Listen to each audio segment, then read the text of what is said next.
Hello बच्चों, कैसे हैं आप सब। मेरा नाम है अखिलेश और मैं आपको अपने YouTube channel in house tuitions में हार्दिक स्वागत करता हूं। बच्चों, आज का जो टॉपिक है वो कंटिन्यूशन है जो हम चैप्टर पढ़ रहे हैं, चैप्टर 8।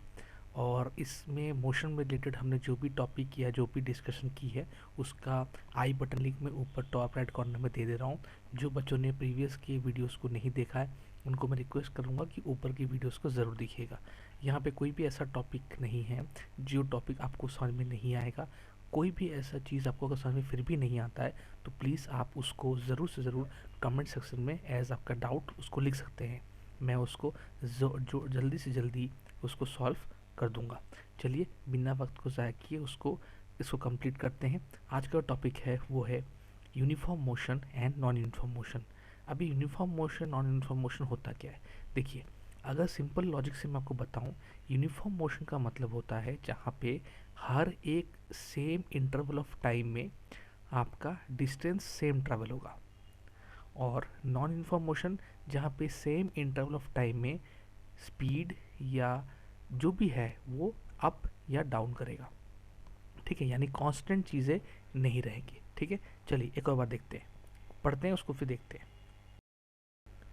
देखिए क्या लिखा है। Consider the object moving along a straight line, let it travel 5 metre in 5 seconds, then 5 meter in the second और 5 meter in the third second and 5 meter in the fourth second। यानी अगर मैं इसको ऐसे मेंशन करूँ, first second, second second, third second और fourth second, ये जो ज़ीरो से फर्स्ट सेकेंड आया यहाँ पे उसने 5 मीटर ट्रैवल किया।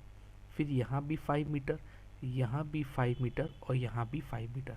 यानी हर एक सेकेंड में ये 5 मीटर कांस्टेंट, ना 4.9 और ना ही 5.1, ना ज़्यादा ना कम, यानी इक्वल इंटरवल में इसने इक्वल डिस्टेंस कवर किया है। इसी को हम कहते हैं अपना यूनिफॉर्म मोशन। ठीक है, अब देखिए यूनिफॉर्म मोशन को क्या कहते हैं। देखिए इन दिस केस,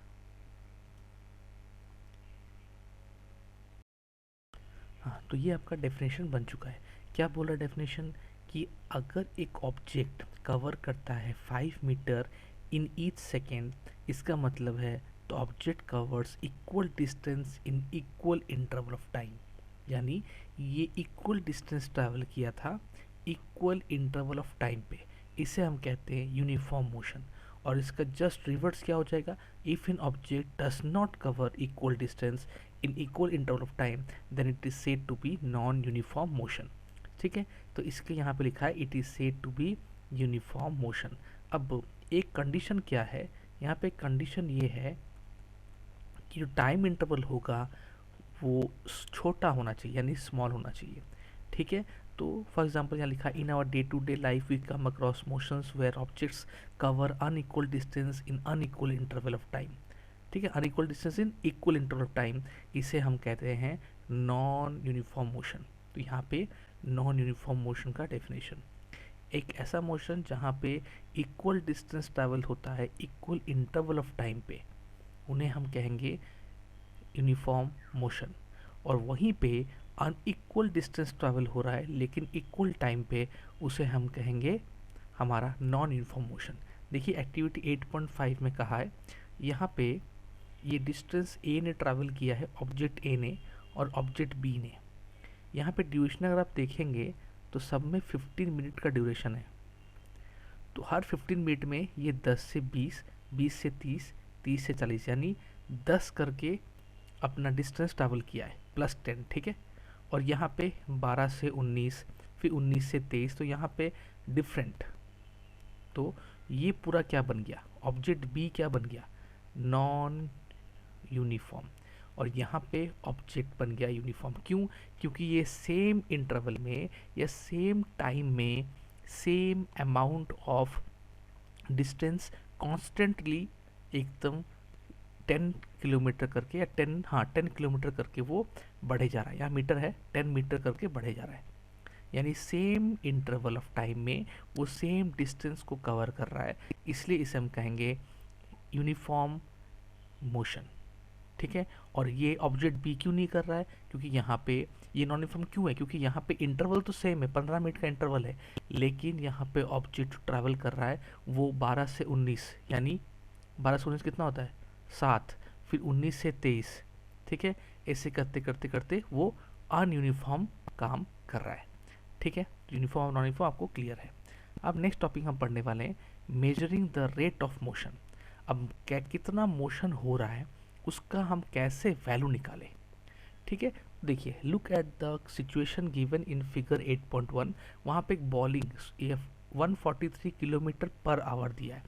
देखिए पर आवर को हम h-1 में लिखते हैं, ठीक है।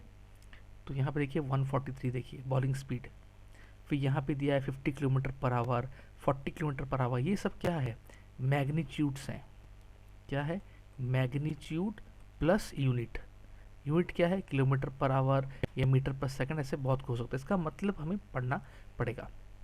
देखिए क्या लिखा है, different objects make take different amount of time to cover a given distance. अलग अलग चीज़ें अलग अलग तरीके से टाइम ले सकते हैं एक डिस्टेंस को कवर करने में। जैसे आप कहीं यहाँ से ऑब्जेक्ट ए में आप प्लेस ए से प्लेस बी में जाएंगे, लेकिन दोनों में आपको क्या दिक्कत है, एक बार आप साइकिल में जाएंगे, एक बार आप बाइक से जाएंगे, तो सेम डिस्टेंस के लिए आपका टाइम डिफरेंट हो सकता है, ठीक है। द रेट एट विच, तो इसका मतलब क्यों क्यों उसका टाइम ज़्यादा लगेगा या टाइम कम लगेगा, क्योंकि rate at which objects move can be different.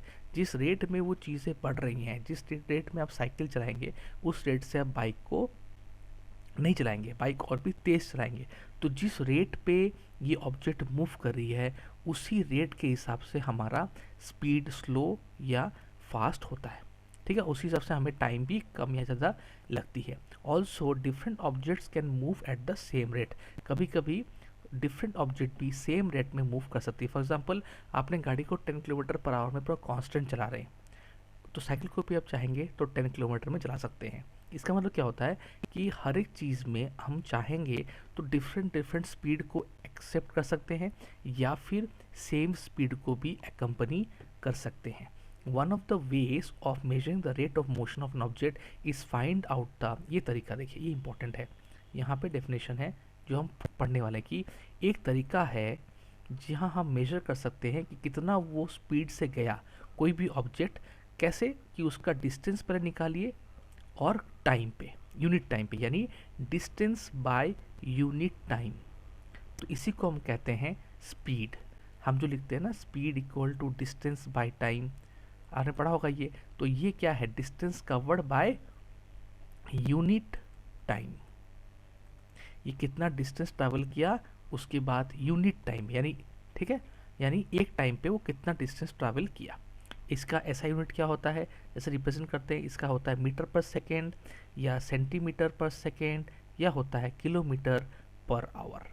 ये तीन इसके यूनिट होते हैं, ठीक है। चलिए आगे बढ़ते हैं। लिखा है to specify the speed of an object we acquire only the magnitude. हमें अगर स्पीड जानना है तो 40 किलोमीटर पर आवर, यानी वो 40 किलोमीटर जा रही है एक घंटे में। ऊपर मैंने पढ़ाया था ना कि यहाँ में लिखा था डिस्टेंस पर यूनिट, यूनिट मतलब पर, एक मिनट, एक सेकेंड या फिर एक घंटे में, ठीक है। सो इसके हिसाब से the speed of an object need not be constant. Speed constant नहीं हो सकता है। In most cases object will be in non uniform motion.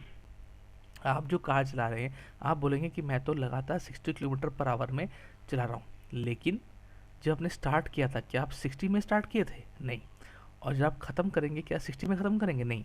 ये 0 से 60 में गया था और एक टाइम के बाद 60 से फिर 0 में आएगा। तो यहाँ पे दोनों ही टाइम पे बीच में हो सकता है आप 60 में पूरा कांस्टेंट चलाए, हाईवे था या कोई भी रास्ता था, लेकिन स्टार्टिंग और एंडिंग में आपने जो अप एंड डाउन किया ग्राफ में, यहाँ पे आपका distance travel by unit time change हो चुका था, ठीक है।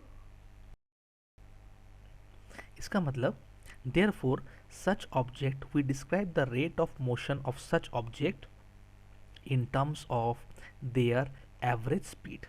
जब हम ऐसे जा रहे हैं, सपोज जैसे मैंने कहा गाड़ी पहले 0 से 60 में गई कुछ टाइम पे, मान लीजिए टाइम आपका है 1 से लेकर 2 मिनट मान लीजिए, फिर 60 में ये 60 में कांस्टेंट रही, फिर ये 0 से 2 मिनट था, अब ये 2 से फिर मान लीजिए 5 मिनट तक, ठीक है। तो यहाँ पे 3 मिनट बीच में, ठीक है। उसके बाद फिर मान लीजिए 60 से फिर वो ऐसे डाउन गई 5 से 6, या 6 यानी 1 मिनट के लिए ड्यूरेशन, ये ड्यूरेशन बता रहा हूँ हाँ मैं। तो ये क्या हो रहा है, equal interval of time in equal distance तो कवर नहीं हो रहे। तो यहाँ पे हम क्या करेंगे, हम एवरेज स्पीड लेंगे, यानी इसका पहले स्पीड निकालेंगे या इसका स्पीड निकालेंगे और इसका स्पीड निकालेंगे। दोनों तीनों में डिस्टेंस है, डिस्टेंस यहाँ पे देखिए 0 to 60 किया था, तो यहाँ पे कोई डिस्टेंस ट्रैवल किया है, फिर यहाँ से यहाँ डिस्टेंस ट्रैवल किया है, फिर यहाँ से यहाँ किया।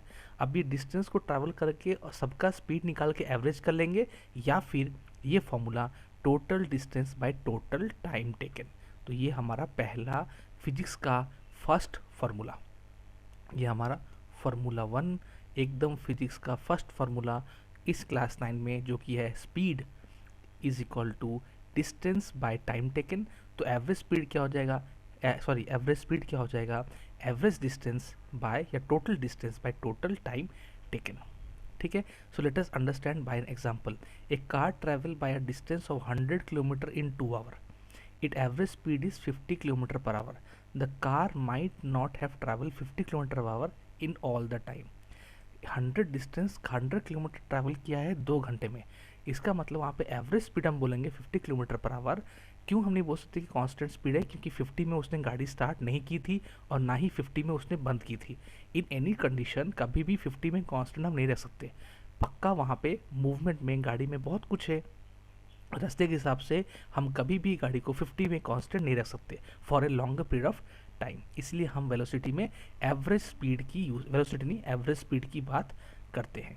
ठीक है, एक एग्जांपल देखिए, बोला है ऑब्जेक्ट ट्रैवल करता है पहले 16 मीटर इन 4 सेकेंड, फिर वही ऑब्जेक्ट करता है 16 मीटर इन 2 सेकेंड। तो एवरेज स्पीड क्या होगा, पहले 16 मीटर गया 4 सेकेंड में, फिर 16 मीटर गया 2 सेकेंड में। तो टोटल डिस्टेंस कितना किया, 16 + 16 32, और टाइम कितना लिया 4 + 2 6 सेकेंड। तो हम लोग का फॉर्मूला हमें पता है, average speed equal to total distance cover by total time taken 5.33 metre per second. ये मीटर में था और ये सेकंड में था, तो मीटर पर सेकंड।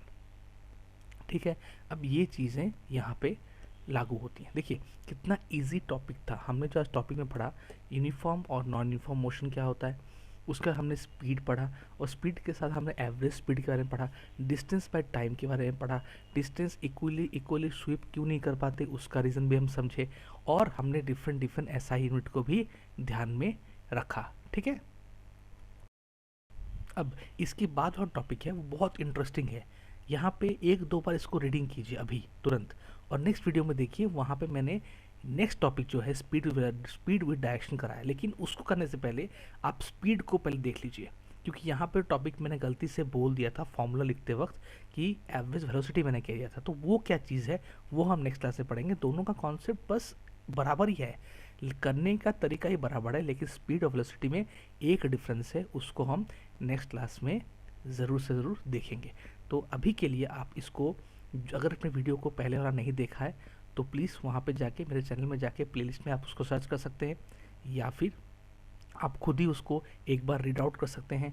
वीडियो का लिंक तो मैं स्टार्टिंग में कह दिया था कि मैंने आपको स्टार्टिंग में ही दे दिया है आई बटन लिंक। अगर नहीं मिलता है तो प्लीज़ यूट्यूब चैनल में जाके आराम से 10-15 मिनट का वीडियो है, एक क्वेश्चन वहाँ पे इजी को थोड़ा डिफिकल्ट क्वेश्चन था, थोड़ा ट्रिकी क्वेश्चन था, उसको समझाने में सेकेंड वीडियो में थोड़ी सी लेंथ बढ़ गई है, तो देख के आप डरिएगा नहीं। ठीक है, और इसको तुरंत अभी बैठ के कीजिए। ठीक है, देखिए कितना ईजी तरीके से हमने चीज़ों को समझा है। ठीक है, अभी रही बात आपकी सपोर्ट की, प्लीज़ आपको वीडियो का पसंद आई तो कमेंट में ज़रूर बताइएगा, कोई डाउट है तो ज़रूर लिखिएगा, लाइक कीजिएगा, शेयर कीजिएगा दोस्तों के बीच में, और सब्सक्राइब करना मत भूलिएगा। बेल आइकन को ज़रूर दबा दीजिएगा ताकि फर्स्ट टाइम पे आपको नोटिफिकेशन मिल जाए जैसे ही मैं कोई नई वीडियो अपलोड करता हूँ। ठीक है, तो मिलते हैं हम लोग नेक्स्ट वीडियो में, तब तक के लिए आराम से टॉपिक को पढ़िए और प्रिपेयर रहिए नेक्स्ट वीडियो को देखने के लिए।